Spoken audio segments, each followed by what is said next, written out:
Hello once again, everyone.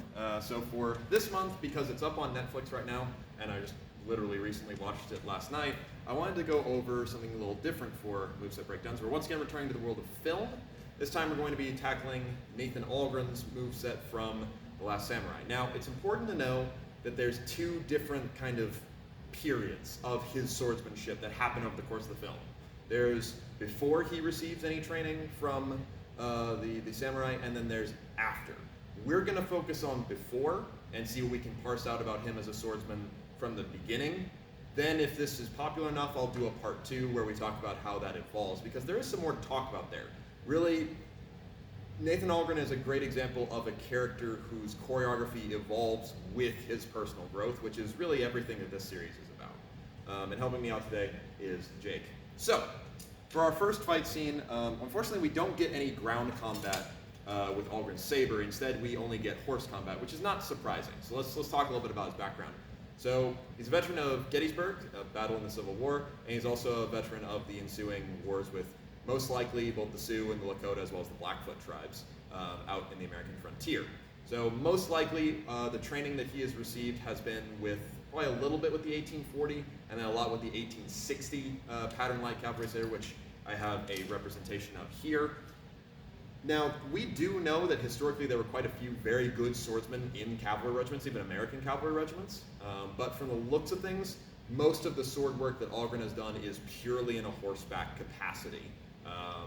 And that'll kind of appear again and again as we talk more about his fights. But for the beginning, at least, he begins just shooting off his Schofield until it runs out of rounds, and then finally, when he's closed in on, we get the saber pull. Now, in regards to, we need to talk a little bit about his footwork, because there is both an absence of his literal footwork and also in regards to his horse. His horse stays the course and basically just becomes a fighting platform for him. So he's going to offset around about 4 or 5 opponents that rush by. We're just going to talk about 3 of them that kind of give us the biggest parries, and the rest are just kind of a blur. So in regards to covers that we're going to see, Algren is going to mostly use kind of wide sweeping covers, which are not necessarily surprising. You have your outside guard, your inside guard, your high hanger.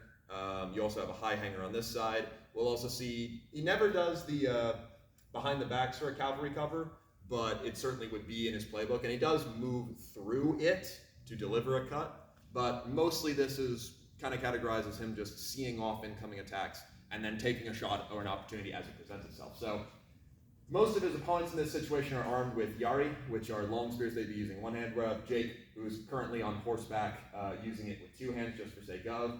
But as our first attack comes in, we're going to see a wide sweep, and as Jake continues, he throws a returning blow and is now already focused on the next attack. Nice and simple, nothing really to write home about. The next attack comes in on his other side, and in this situation we see a lot more of a hanger. Again, just kind of a desperate shot to deal with it. This third one, meanwhile, we see an not often talked about skill for horsemen, which is, you actually can look up a very funny picture of this, where it's a picture of, I believe, a bunch of British light horse guys. They're all on fake horses practicing this crunch. You gotta work your core if you're riding horses. And so there's this kind of ability after a while to really lean back.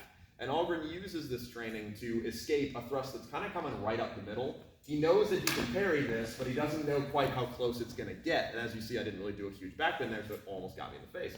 But what Algren does is, because he knows he can't necessarily escape that as easily because it's coming right up the middle, he does this massive backbend to give himself more time, which I think partially was to show that stakes are increasing, but also is just a quick fire way of showing us an ability he has. That is, he's being more creative in the saddle than a lot of his opponents.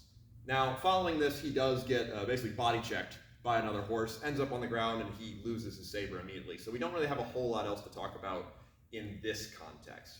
But fortunately, the next fight scene in which they engage in, we get a little bit more. But so far, what are his base skills? Not much of a rider, it must be said, but I think that was partially because of the way they wanted the choreography to go. Certainly there wasn't really a whole lot of place for him to go with an oncoming charge.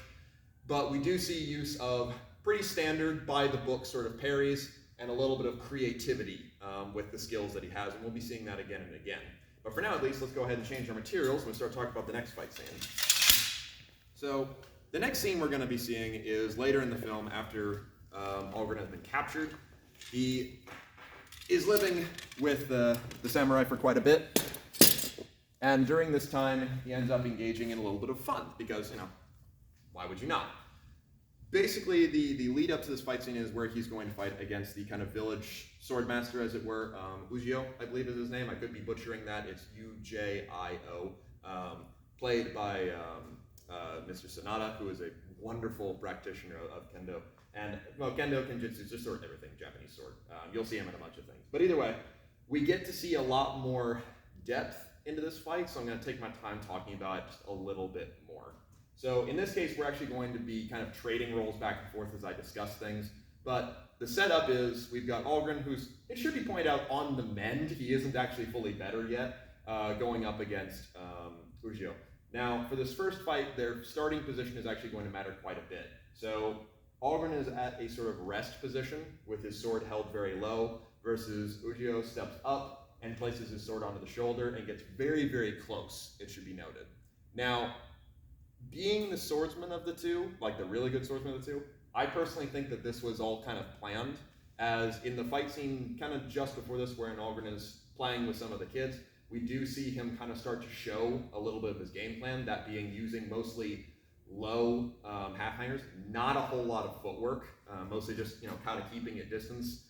I think that this was observed, and we now start to see a plan forming out of it. So from this position, for Jake here, Algren, to launch a good strike against me, he doesn't really have a whole lot. He's not going to thrust from below, because that's not in Algren's playbook. To cut from his right side would require a kind of weak motion, nothing really great. So what we kind of see happen is Ujio's going to body feint to provoke this cut, this round the head kind of reverso, or a number 6 cut directed right here. Knowing that this is going to happen, we have our Swordmaster drop and just deliver a strike into the solar plexus, which bends Algren over. I think this was a really clever bit of choreography, because one, it does look really cool, but I really do think there's that clear planning. I mean, just the way he walks up, later we see him take guards and do other sorts of actions, but this very first bit was meant to get his eyes right here. He's looking at him already, and now he's also looking at that sword. The second this flicks out, there really is nothing else to think about other than cover/cut, and he makes good use of that. Now, following this, Algren ends up on one knee, and we do get to see as Algren attempts a desperate kind of cut at him, he just breaks the point and knocks it out of his hand. We won't go over that part, but instead let's switch sides and show that same action again. So, up at the shoulder, we know what's about to happen. Flinch, boom. Nice solid strike.